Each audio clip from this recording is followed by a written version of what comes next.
For this 117th Congress, the American people chose an evenly split Senate, 50 Republicans and 50 Democrats.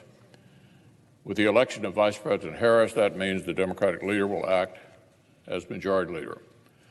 So I want to congratulate my colleague from New York.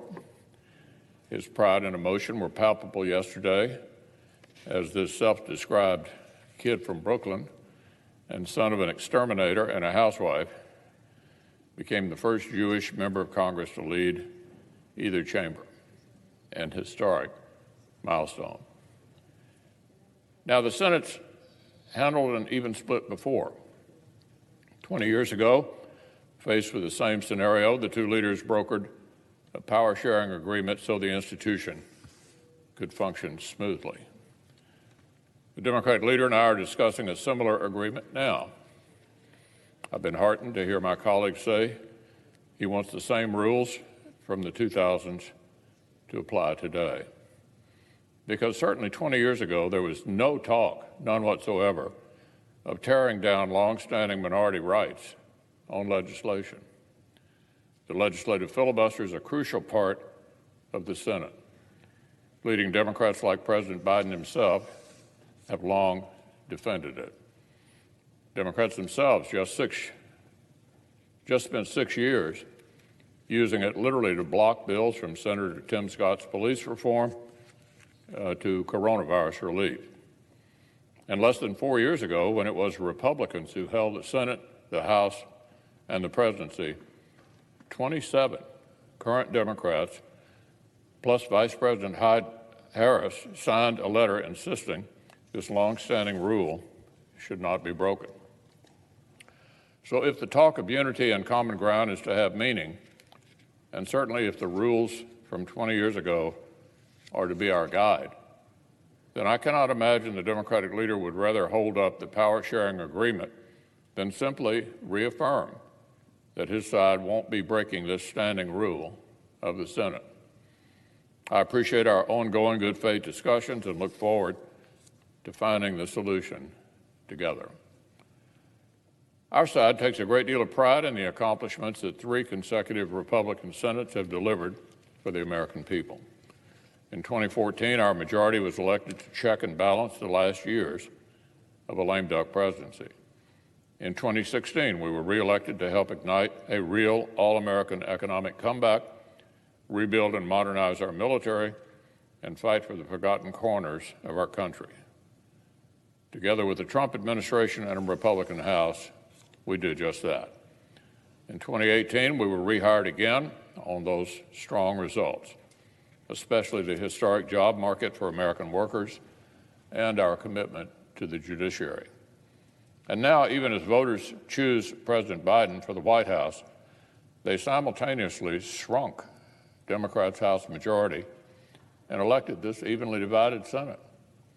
The 2020 election was far from a sweeping mandate for ideological transformation as any election we've seen in modern history.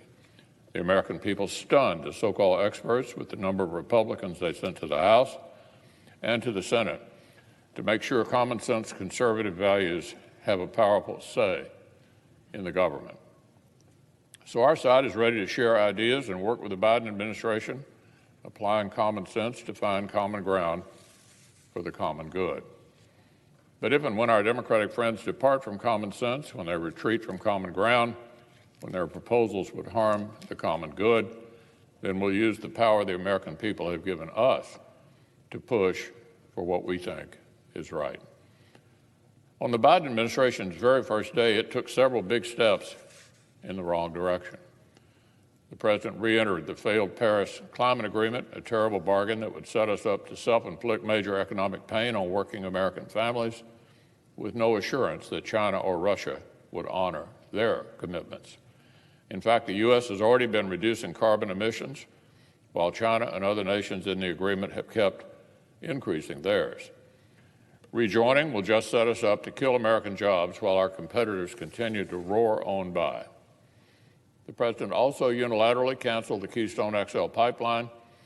The day one priority was to kill thousands of American jobs, including union jobs, disappoint our strong ally Canada, and reverse some of our progress toward energy security. This is a project that the Liberal Canadian government and Prime Minister Trudeau support, an investment in North American energy. Even the Obama State Department concluded it would not harm the climate. But because canceling a pipeline project just feels like the green thing to do, the new administration killed all these jobs. This was not the day one the American workers deserved. The new administration has also sketched out a massive proposal for blanket amnesty that would gut enforcement of American laws while creating huge new incentives for people to rush here illegally at the same time. This kind of failed approach will invite another humanitarian crisis on our border and privilege powerful interests ahead of American workers. And for all the talk about norms within government, last night brought a truly unprecedented move at the National Labor Relations Board. The President fired the board's independent general counsel almost a year before the end of his term. Even left-wing activists call the unprecedented move aggressive. Now, it's still early, Mr. President. There's still plenty of time for President Biden to remember that he does not owe his election to the far left. The President can and should refocus his administration on creating good-paying American jobs, not sacrificing our people's livelihoods to liberal symbolism. Senate Republicans will be ready, willing, and eager to help make that happen.